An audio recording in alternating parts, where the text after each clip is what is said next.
என்னுடைய அன்பு தங்கமே, இந்த வாராகி சொல்வதை முழுமையாக கேள். உன்னுடைய குடும்பத்தில் அதிகமாக சண்டை வந்து கொண்டே இருக்கிறது. இதற்கு காரணம் யாரென்று தெரியவில்லை. யாராவது உன் குடும்பத்தை பார்த்து பொறாமைப்படுகிறார்களா? இல்லை ஏதாவது செய்து விட்டார்களா? இப்படி என்ற பல குழப்பங்கள் உன்னுடைய மனதில் இருக்கிறது. இது உண்மைதானே?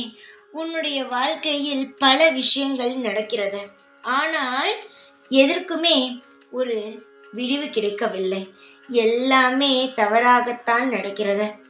தங்க குழந்தையே, உன்னுடைய குடும்பத்தில் சண்டை வரக்கூடாது என்று நினைத்தால் குடும்பத்தில் இருக்கும் அனைவருமே ஒரே மாதிரி தான் நினைக்க வேண்டும். என்னவென்று சொல்கிறேன் கேள். மற்றவர்கள் குடும்பத்தில் இருக்கும் நபர்களை பற்றி எது சொன்னாலும் அதை காதில் வாங்கக்கூடாது.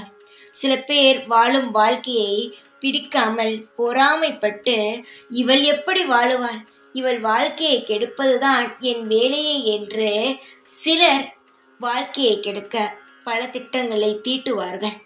ஆனால் நாம் தான் நம் வாழ்க்கையை இறுக்கமாக பிடித்து கொள்ள வேண்டும். நான் சொல்வது புரிகிறதா? யாரிடமும் எக்காரணம் கொண்டும் உன் குடும்பத்தில் இருப்பவர்களை விட்டு கொடுத்து பேசக்கூடாது. ஆம், அவர்கள் அப்படித்தான். இப்படியெல்லாம் சொல்லக்கூடாது.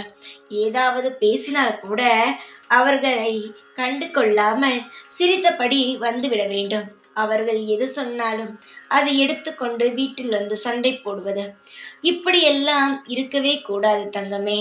எதற்காக அவர்கள் திட்டம் தீட்டுகிறார்களோ அது நடந்த மாதிரி தானே நீ சண்டை போடும் பொழுது. உன்னுடைய குடும்பத்தில் இருக்கும் அனைவரிடமும் ஒன்று சொல். யாரிடமும் எதையுமே சொல்ல வேண்டாம். நிதானமாக இருக்கட்டும். எந்த ஒரு உறவாக இருந்தாலும் தூரமாகவே வைத்து பழகுங்கள். எப்பொழுதும் உங்கள் குடும்பத்திற்குள் அவர்களை நுழைய அனுமதிக்காதீர்கள். உங்களுடைய வாழ்க்கை என்பது தனியாகவே இருக்கட்டும். அடுத்தவர்கள் பேச்சை கேட்டு சண்டை போடுவது, அடுத்தவர்களால் உங்கள் வாழ்க்கையை நீங்கள் துளைப்பது, இது எதுவுமே வேண்டாம். நீ எப்பொழுது தனித்துவமாக வாழ்கிறாயோ, தனியாக முடிவு எடுக்கிறாயோ, அப்பொழுதுதான் உன் வாழ்க்கையில் நல்லது நடக்கும். நீ நினைக்கலாம், மற்றவரிடம் ஏதாவது கேட்டால் நல்ல நல்ல சிந்தனைகள், நல்ல நல்ல யோசனைகள் வருமோ என்று. அப்படியெல்லாம் கிடையாது. உன்னுடைய வாழ்க்கையில் நீ எடுக்கும் முடிவுதான் தீர்மானமாகிறது. எப்பொழுதும் நல்லது. நீ கவலை இல்லாமல் இரு. நீ எப்பொழுதும் தெளிவாக இரு.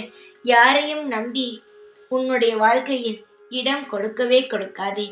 சின்ன விஷயமாக இருந்தாலும் அதை நீயே கையாள பழகு.